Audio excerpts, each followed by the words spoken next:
Hey guys, in this video I'm going to show you how to recover deleted photos from Google Files Save folder. So first of all, what you have to do is open your Google Files and then click on the hamburger menu on the top left corner. Click on Settings, swipe all the way to the bottom and turn on Show Hidden Files.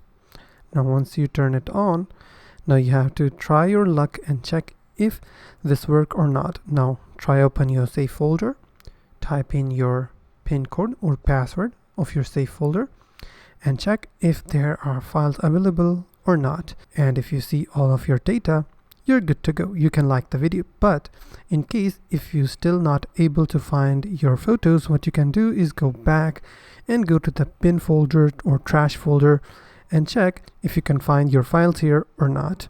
But if you're unable to find your data, then there's no way, which means your data has been deleted permanently from Google Files. So that's simply how you can recover deleted photos from Google Files Save folder. If you found this video helpful, please hit the like button and don't forget to subscribe.